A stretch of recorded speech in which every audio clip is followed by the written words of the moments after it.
la suficiente sabiduría como para saber cómo utilizar sus riquezas. Le gustaría tener visión y liderazgo para, sin que importe las crisis que se presenten, usted sepa exactamente qué, cómo y cuándo hacer lo que tiene que hacer. Ahora, junto con esa riqueza y sabiduría, ¿no le gustaría tener la paz y la serenidad que provienen de una correcta relación con Dios? ¿Cómo le gustaría tener todas estas cosas? Y usted me responde, pastor, eso es imposible.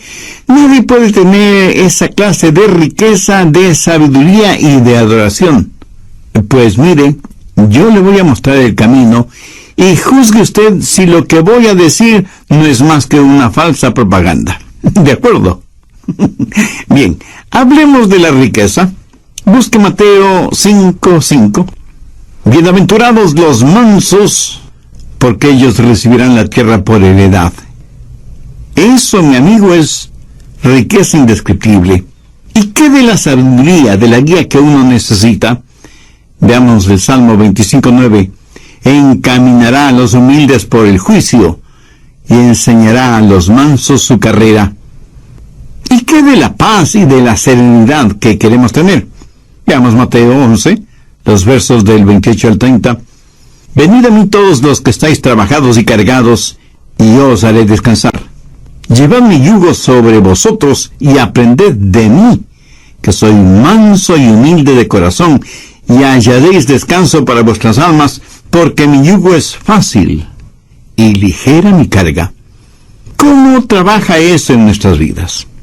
Bien, veamos. Primero, el significado de mansedumbre. Muchos piensan que mansedumbre es cobardía, que si uno es manso, tiene un carácter tímido y ambivalente. Permítame decir de una vez por todas, mansedumbre no es cobardía. Jesús dijo, yo soy manso y humilde de corazón. ¿Fue Cristo un cobarde? ¿Llamaría usted cobarde a quien con un látigo en mano echó fuera del templo a los mercaderes? ¿A quien pasó 40 días en el desierto, en ayuno y oración, rodeado de bestias salvajes? ¿Se atrevería usted a decir que fue un cobarde? Jesús, aún sabiendo que en Jerusalén sería apresado, acusado y crucificado, sin embargo fue con determinación y firmeza hasta esta ciudad. ¿Le parece a usted que eso fue un acto de cobardía? ¿Qué clase de cobarde fue Jesús que sufrió en agonía y murió con su cuerpo clavado en una cruz? Jesús, el más hombre de todos los hombres que ha existido, dijo, yo soy manso y humilde de corazón. Mansedumbre ni siquiera es debilidad, aunque muchas veces así lo pensemos, cuando lo opuesto es la verdad. Para ser manso hay que tener tremenda fortaleza espiritual y emocional. La Biblia dice que aparte del Señor Jesús, Moisés fue un hombre manso. Piénselo. Moisés fue un comandante en jefe que guió al pueblo de Israel desde Egipto hacia la tierra prometida. Fue un hombre de valor. Pero ser un hombre de valor no excluye la mansedumbre. Alguna vez en alguna parte leí la siguiente frase: si usted cree que mansedumbre es debilidad, trate de ser manso por una semana. Perturbadora opción, ¿no le parece? Ser manso demanda una increíble fortaleza, porque la mansedumbre es fortaleza bajo control. En tiempos bíblicos y aún en la actualidad, cuando alguien tenía un caballo salvaje y quería montarlo, primero tiene que domarlo hasta que se vuelva manso. Y solo cuando ha sido amansado puede ser montado, utilizado. Pero note, no es que el caballo perdió su fortaleza, sino que ahora su fortaleza está bajo control. Entonces, mansedumbre es fortaleza que está bajo control. Wallace Hamilton es el nombre del autor del libro Cabalgue caballos salvajes. ¿Y qué ilustra lo que estoy diciendo? Dice que nosotros venimos a este mundo con toda clase de deseos, de instintos, proclividades, habilidades y ambiciones dadas por Dios mismo, y que al diablo le encantaría quitárnoslas y pervertirlas para su propio uso. Pero esos dones son el regalo de Dios para nosotros. Pero Él quiere que todos esos dones estén bajo su control y sean para su honra y su gloria. Pero el diablo quiere pervertirlos y traer vergüenza al nombre del Señor Jesucristo. Por lo tanto, hay 3 cosas que usted puede hacer con sus habilidades naturales y los dones que Dios le ha dado. Primero, autoafirmación. Allá a comienzos de la década de los años 60, apareció el siguiente lema: lo que quiera que es natural es hermoso, y cualquier cosa que es hermosa debe ser buena. Así que, lo que quiera que usted quiera hacer, hágalo. Nuestros antepasados de alguna manera fueron más listos que la gente de esta generación y su maldad. Los antiguos, si querían hacer algo malo, malvado, vil, si querían dejar correr sus caballos salvajes, tomaban esa maldad, esa impiedad, esa vileza que tenían y la deificaban, la convertían en un dios o una diosa. Por ejemplo, si ellos querían beber hasta emborracharse, decían: bien, legitimemos esto. Y se hicieron al dios Baco, que es el dios del vino, y le adoraron emborrachándose. Así que fueron pervertidamente vistos. Y si querían cometer adulterio o fornicar o vivir en un lujurioso desenfreno, deificaron a Venus como la diosa de la sexualidad y la promiscuidad. Así dejaban correr sus caballos salvajes. O si tenían rencores y deseos de venganza, para justificar su deseo de guerra, de sangre y dar rienda suelta a su odio, deificaron a Marte, el dios de la guerra. No solo que se sentían muy bien dejando correr sus caballos salvajes, sino que sus desenfrenadas bajas pasiones las elevaron al nivel de virtud religiosa. Hubo un hombre filósofo alemán, Friedrich Nietzsche, que fue el abanderado de los que querían dejar correr libremente a sus caballos salvajes. Fue el apóstol de la autoafirmación. Adolfo Hitler estudió intensamente los escritos de Nietzsche. Déjeme leer una frase que Nietzsche escribió en uno de sus libros. Dice: hagan desaparecer a sus piadosos sacerdotes y su debilucho evangelio de misericordia. Purguen de sus almas esta enfermedad diabólica llamada cristianismo. El progreso depende de hombres fuertes y gente fuerte. Por lo tanto, afírmese en usted mismo.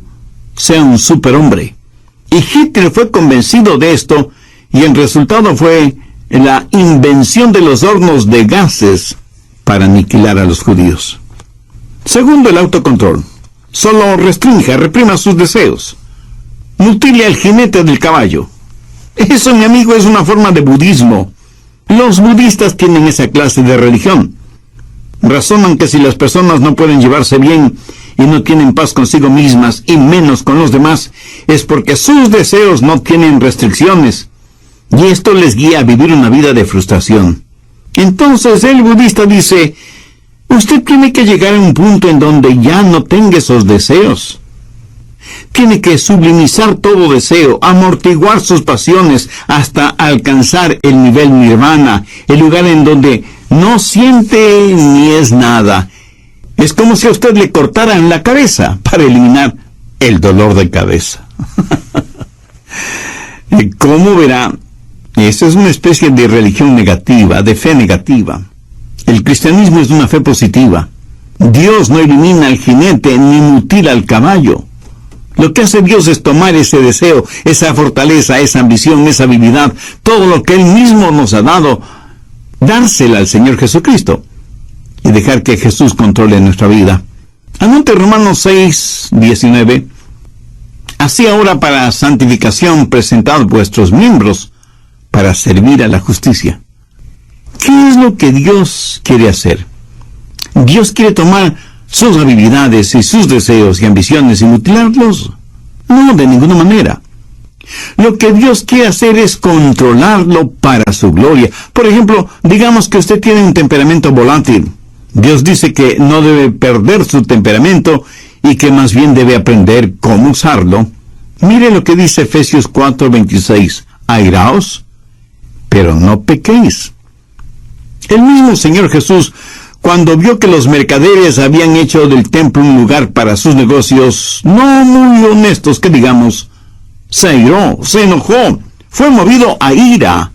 O sea, él no perdió su temperamento, su control, sino que lo utilizó en una causa justa.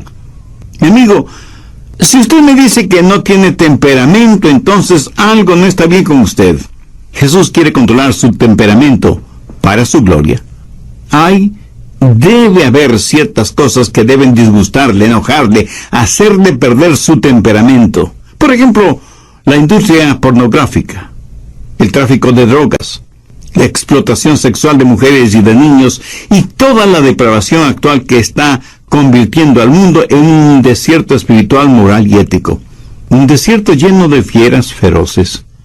¿Y qué de nuestra lengua? Jesús quiere que con nuestra lengua le alabemos y le glorifiquemos. Gracias a Dios hay muchos cantautores que son genuinamente cristianos y utilizan ese don que Dios les ha dado no solo para tocar e inspirar la vida de otras personas, sino y sobre todo para alabar, honrar y glorificar a Dios.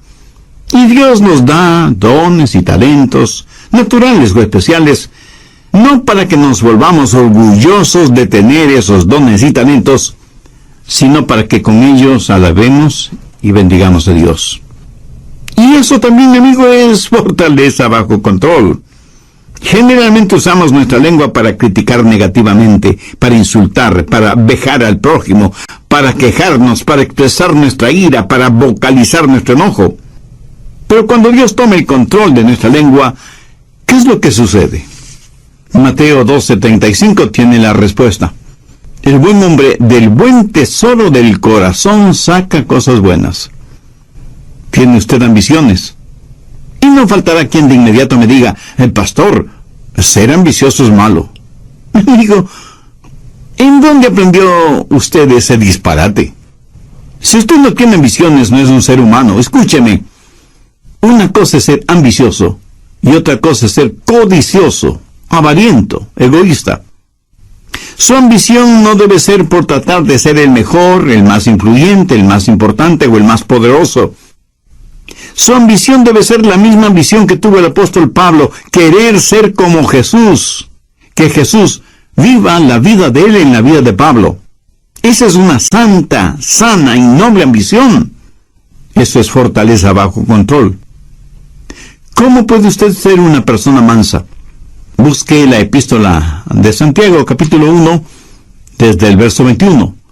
Ponga mucha atención a esta porción de las Escrituras para que sepa cómo la mansedumbre puede ser parte de su vida.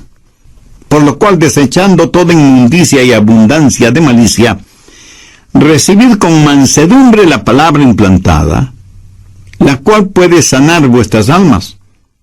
Pero sed hacedores de la palabra, y no tan solamente oidores, engañándoos a vosotros mismos.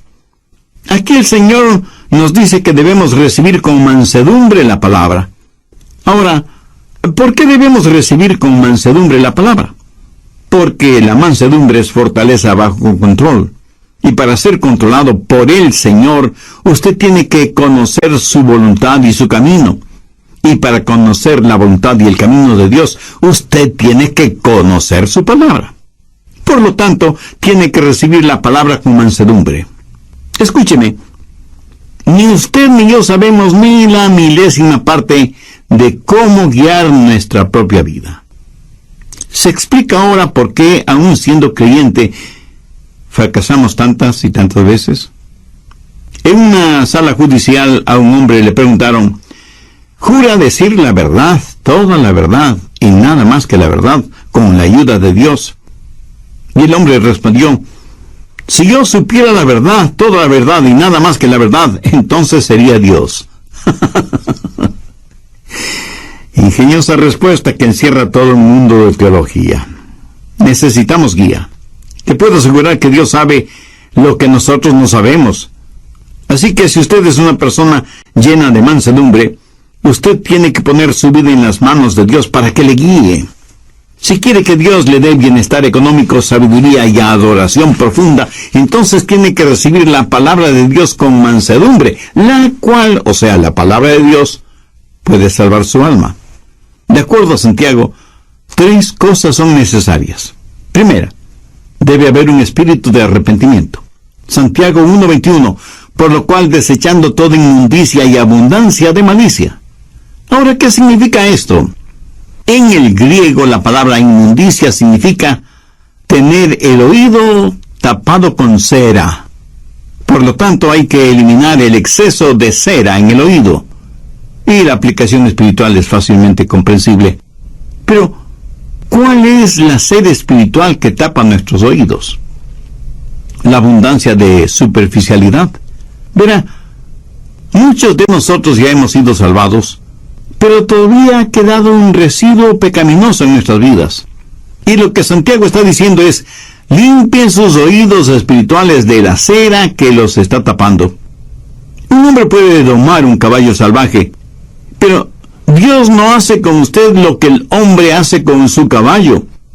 Usted mismo tiene que llegar al punto cuando diga, dejo mi maldad, abandono mis inmundicias espirituales. Si usted quiere que Dios le hable, tiene que entender su palabra. Si usted quiere que la Biblia inflame su corazón y su mente, tiene que eliminar la cera espiritual que está tapando sus oídos. Y la única forma de hacer eso es por medio del arrepentimiento de sus pecados. Debe tener un espíritu de arrepentimiento. ¿Sabe qué clase de persona es la que menos entiende esto de la mansedumbre? Pues la persona que está llena de orgullo. De hecho, esa clase de persona no puede recibir nada más porque su orgullo lo llena todo, tanto su vida material como su vida espiritual. Sin embargo, la Biblia dice que debemos recibir con mansedumbre la palabra implantada, la cual puede salvar nuestras almas. ¿Y qué de usted? ¿Está haciendo la provisión adecuada para la salvación de su alma? ¿Tiene usted una relación personal con Dios por medio del Señor Jesucristo? Por favor, abra su Biblia y busque la epístola de Santiago, capítulo 1, verso 21. Recibid con mansedumbre la palabra implantada. Esta palabra recibid es una palabra interesante. Denota algo que es dado a una persona y esa persona la recibe. Usted no podrá recibir y menos entender la palabra si es que no tiene un espíritu de arrepentimiento. Sí, usted puede saber cosas acerca de la palabra. Hasta puede saber intelectualmente, académicamente la palabra, pero eso no le califica para entender la palabra de Dios. Recibir significa aceptarlo como un regalo. Y cuando lo recibe, usted le recibe como que si fuera un huésped muy especial en su vida. Y le dice, pasa, seas bienvenida. Estamos encantados de tenerte en nuestra casa. Esa es la clase de bienvenida que nos gusta escuchar a nosotros, ¿verdad? Es la misma clase de bienvenida que le gusta escuchar al Señor Jesús, no solamente en relación con Él, sino con su palabra. Amigo, en su vida, ¿da usted esa clase de bienvenida a la palabra de Dios? Abre de par en par las puertas de su corazón y dice, Señor, recibo tu verdad. Hay muchos que van a las iglesias a escuchar el mensaje de la palabra. Otros oyen mensajes radiales como este que está escuchando ahora mismo, pero lo hacen tratando de entender la palabra de Dios, pasándola por el filtro de sus mentes, y no necesariamente porque le den la bienvenida a la palabra de Dios en sus vidas. Mi amigo nunca aprenderá la verdad de esa manera. Tiene que dejar su orgullo intelectual en el polvo. Humíllese. Tenga su corazón en paz con Dios y hágalo con mansedumbre, con un espíritu de arrepentimiento, dejando de lado toda inmundicia y abundancia de malicia, y con un espíritu receptivo, dé la bienvenida y reciba la palabra de Dios. Segundo, debe haber un espíritu receptivo. Santiago 1:22. Pero sed hacedores de la palabra y no tan solamente oidores, engañándoos a vosotros mismos. Una vez que usted tiene la palabra de Dios en su corazón, tiene que volverse un hacedor de la palabra. O sea, vivir de acuerdo a lo que cree. Fuera de esta verdad, todo lo demás no es más que verborrea religiosa. Si usted no es hacedor de la palabra, se engaña usted mismo. Si usted solo escucha las verdades de la palabra de Dios, pero nunca las pone en práctica, usted es culpable de autodecepción y por lo tanto puede perder su alma en vez de salvarla. La Biblia dice que el hombre de doble ánimo, esto es, indeciso, es inconstante en sus caminos. Jesús dijo: cualquiera que me oye estas palabras y no las hace, le compararé a un hombre necio. Escuchar y no hacer es una verdadera locura espiritual. Las impresiones sin las expresiones dan como resultado las depresiones. Si usted solo oye la palabra de Dios y no vive de acuerdo a esas verdades, tendrá un efecto negativo en su vida. Alguien dijo que educación es el proceso mediante el cual el material en los cuadernos del profesor es transferido a los cuadernos del alumno sin que haya pasado por la cabeza de ninguno de los dos. Me temo que muchas veces esa clase de conocimiento bíblico es el que tenemos. Pero las enseñanzas bíblicas no solo que deben estar en nuestra cabeza, sino que necesitan estar en nuestro corazón para que se manifiesten en nuestra vida. ¿Para qué sirve la mansedumbre? Veamos el final del verso 21 en Santiago 1, la cual puede salvar vuestras almas. Tercero, los motivos de la mansedumbre. El querer alcanzar bienestar económico, el desear ser guiado y tener visión y liderazgo en cada crisis de la vida, esa es una buena motivación. Recordemos lo que Jesús dijo en Mateo 5:5: bienaventurados los mansos, porque ellos recibirán la tierra por heredad. Y usted me dice: pastor, en la actualidad usted no consigue mucho siendo manso. En nuestro mundo uno tiene que patear, arranchar, pelear, morder, engañar. Esa es la única forma de salir adelante. Pudiera ser.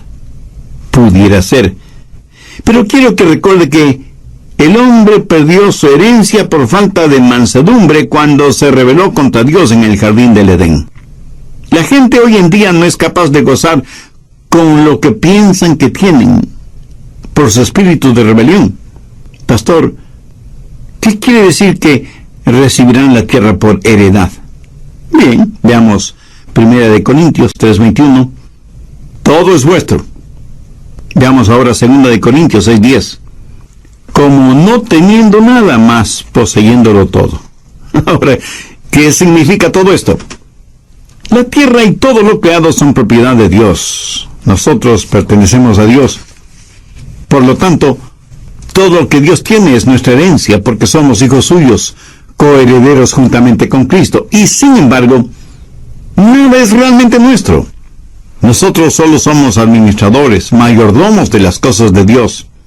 Y este es un arreglo admirable, porque cuando el diablo venga y le diga: si no me sirves, voy a quitarte todo lo que tienes, usted le responde: tú no puedes quitarme nada porque nada tengo. Todo le pertenece a Dios. Poderoso jab de izquierda al mentón del diablo, quien cambia de táctica y le dice: entonces, si me sirves y me adoras, te lo daré todo. Y usted le responde: diablo, tú no puedes ofrecerme nada, porque ya lo tengo todo. Demoledor jab de derecha al mentón del diablo. Como no teniendo nada más, poseyéndolo todo. Va a llegar un día cuando todo será posesión de los hijos de Dios, porque en su palabra dice que heredaremos la tierra. Un día vamos a reinar con Jesús. Un día Jesús descenderá del cielo y se sentará en el trono de David y reinará en donde el sol alumbra, o sea, en todas partes. Su reino se extenderá de mar a mar. Los lagos, ríos y océanos estarán rebosantes de peces. Los árboles se doblarán por el peso de los frutos en sus ramas. El cielo se llenará con multitud de aves, y todos los desiertos del mundo se convertirán en florecientes jardines. Todo esto será la herencia de los hijos de Dios. Los mansos heredarán la tierra. Eso lo tenemos ahora como herencia en nuestro corazón. Pero un día será realidad. tendremos bienestar, riqueza económica. Salmo 25:9, encaminará a los humildes por el juicio. Mucha gente se pregunta, ¿por qué Dios no nos habla hoy? Están viendo y entendiendo las cosas al revés. No es que Dios no nos hable. El problema es que nosotros no estamos escuchando. No tenemos una actitud de mansedumbre para oír la voz de Dios. Desea usted que Dios le guíe. Si usted se humilla con un espíritu de arrepentimiento, con un espíritu receptivo, Dios le guiará. Y usted no será como un barco en medio de una oscura y furiosa tormenta, sin brújula, sin timón, sin mástil y sin velas, empujado por las olas y los vientos de este mundo. Encaminará a los humildes por el juicio. Él le mostrará el camino y usted podrá escuchar su voz, guiándole aún en medio de la peor tormenta de su vida. Y usted tendrá no solo bienestar y riqueza y sabiduría, sino que sabrá lo que es la verdadera adoración. Mateo 11, desde el verso 28. Venid a mí todos los que estáis trabajados y cargados, y yo os haré descansar. Llevad mi yugo sobre vosotros y aprended de mí, que soy manso y humilde de corazón, y hallaréis descanso para vuestras almas, porque mi yugo es fácil y ligera mi carga. Veamos esta porción bíblica un poco más detenidamente. Jesús fue un carpintero y sabía cómo hacer yugos para los bueyes. Y no creo que Jesús jamás haya hecho un yugo que no quedó perfecto en los bueyes. Ahora, cuando un buey lleva un yugo, es porque es un buey manso. Ese buey sigue teniendo tremenda fuerza. Por eso usaban los bueyes para arar los campos. Y muchos agricultores que todavía aran a la antigua, dicen que es como si estuviera diciendo, estamos en esto juntos, apóyate en mí, déjame guiarte, quiero hacer un descanso para tu alma. Esa es la clase de mansedumbre que Jesucristo quiere darle a usted, no mañana ni pasado mañana, sino hoy mismo. Quienes están escuchando este programa, y si aún no son salvos, ¿no quisieran conocer a este maravilloso Salvador, Jesucristo? ¿No quisieran que sus pecados les fueran perdonados? ¿No quisieran hacer la paz con Dios para poder experimentar la paz de Dios? Dios le ama mucho más de lo que yo podría explicarle con palabras. ¿No quisiera tener la riqueza de su sabiduría, de su guía, de su cuidado, de su protección? Entonces le invito a entregar su corazón a Él. Venga, Jesús. Hubo un gran evangelista llamado Henry Morehouse. Su trabajo no fue entre grandes multitudes, sino en pequeñas iglesias. Como tema base de sus mensajes, él usaba Juan 3:16, porque de tal manera amó Dios al mundo, que ha dado a su Hijo unigénito para que todo aquel que en Él cree no se pierda, mas tenga vida eterna. Una vez Morehouse estuvo en un pequeño pueblito minero, y en ese lugar había un hombre que odiaba a Dios, a Jesús, la Biblia, las iglesias, los predicadores, los evangelistas, los misioneros. En fin, odiaba a cualquier persona o cosa que estuviera relacionada en la más mínima forma con Dios. Este hombre se llamaba Mike Miller. Y este hombre le mandó un mensaje a Morehouse diciéndole que si predicaba esa noche, él iría a la iglesia, revólver en mano, para sacarle a balazos del pueblo. Los creyentes, asustados, se acercaron donde Morehouse y le dijeron que sería conveniente suspender la reunión de esa noche. Morehouse les dijo, no, he orado sobre este asunto y estoy convencido que Dios quiere que predique esta noche. Y yo confío totalmente en Dios. Tendremos la reunión esta noche, tal y como está programada. Esa noche la pequeña iglesita de ese pueblito minero estuvo totalmente llena. No pudieron entrar, se quedaron alrededor de la iglesia y abrieron todas las puertas y ventanas para que la gente pudiera escuchar el mensaje de la palabra de Dios. Y cuando Morehouse estuvo más o menos a la mitad de su mensaje, vino Mike Miller. Empujó a cuantos encontró a su paso. Llegó frente al púlpito, se sentó en el suelo y le dijo, usted haga lo suyo que después yo haré lo mío. Morehouse abrió su Biblia en Juan 3:16 y predicó del amor de Dios por todos los seres humanos, de cómo Dios entregó a su amado Hijo Jesucristo para que muriera por los pecados de todos nosotros. Morehouse predicó con tal pasión y convicción que se podía sentir la presencia del Espíritu Santo en ese lugar. Luego hizo la invitación para aquellos que quisieran recibir a Cristo en su corazón. Mac Miller se puso de pie y la gente no sabía qué iba a pasar. No, él no pasó al frente, pero dio media vuelta y salió de la iglesia dando un tremendo portazo. Caminó por la calle principal de su pueblito. Sus amigos que estaban bebiendo en un bar le vieron y le llamaron: «Mike, ven, sírvete un trago». Pero Mac Miller siguió caminando como si no les hubiera oído. Llegó hasta un pequeño callejón, giró hacia la derecha y llegó hasta una semi-destruida valla metálica, tras la cual había un remedo de casa. Con sus enormes manos empujó violentamente la puerta. Era una sola habitación que servía de sala, comedor, cocina y dormitorio. Ahí una mujer de rostro demacrado cuidaba de unos pequeñuelos quienes, al ver entrar a su padre, corrieron a esconderse debajo de la cama por temor a que su padre los castigara. Su esposa, que evidentemente era abusada y golpeada físicamente, simplemente se puso en actitud protectora frente a la cama. Mac Miller miró a su esposa y en un tono dulce, desconocido en él, le dijo: «Mujer, no temas. Llama a los niños. Vamos a orar». Ella, asombrada, le preguntó: ¿Qué es lo que dijiste? Y él, con una paciencia absurda por ser él quien era, le dijo: «Trae a los niños, vamos a orar». Los niños salieron de debajo de la cama.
Pero se quedaron detrás de su madre. No entendían lo que estaba diciendo su padre. Él tomó a cada uno de ellos, les acarició en la cabeza y les dijo: «Hijos, vamos a arrodillarnos». Ellos, temerosos, así lo hicieron. Su mamá también se puso de rodillas y, para asombro de todos ellos, Mac Miller también se arrodilló y dijo: «Querido Dios». Y se quedó en silencio. No sabía cómo orar. Sabía maldecir y decir palabras obscenas, pero no sabía cómo orar. De pronto, como en un relámpago, se acordó de las oraciones que su madre le enseñó cuando él era un niño, y entonces, manso y humilde, mírame como si fuera un niño. Perdona mi simpleza y permíteme acercarme a ti. Y en ese momento, en ese cuartucho, frente a sus felizmente asombrados esposa e hijos, Mac Miller nació de nuevo. Sus lágrimas fueron la confirmación de la transformación interna. Esta historia es real, la sabemos porque el mismo Mac Miller la cuenta como testimonio de lo que le sucedió a él y a su familia cuando él entregó su corazón a Jesús. Ahora es posible que usted no sea como Mac Miller antes de conocer a Jesús.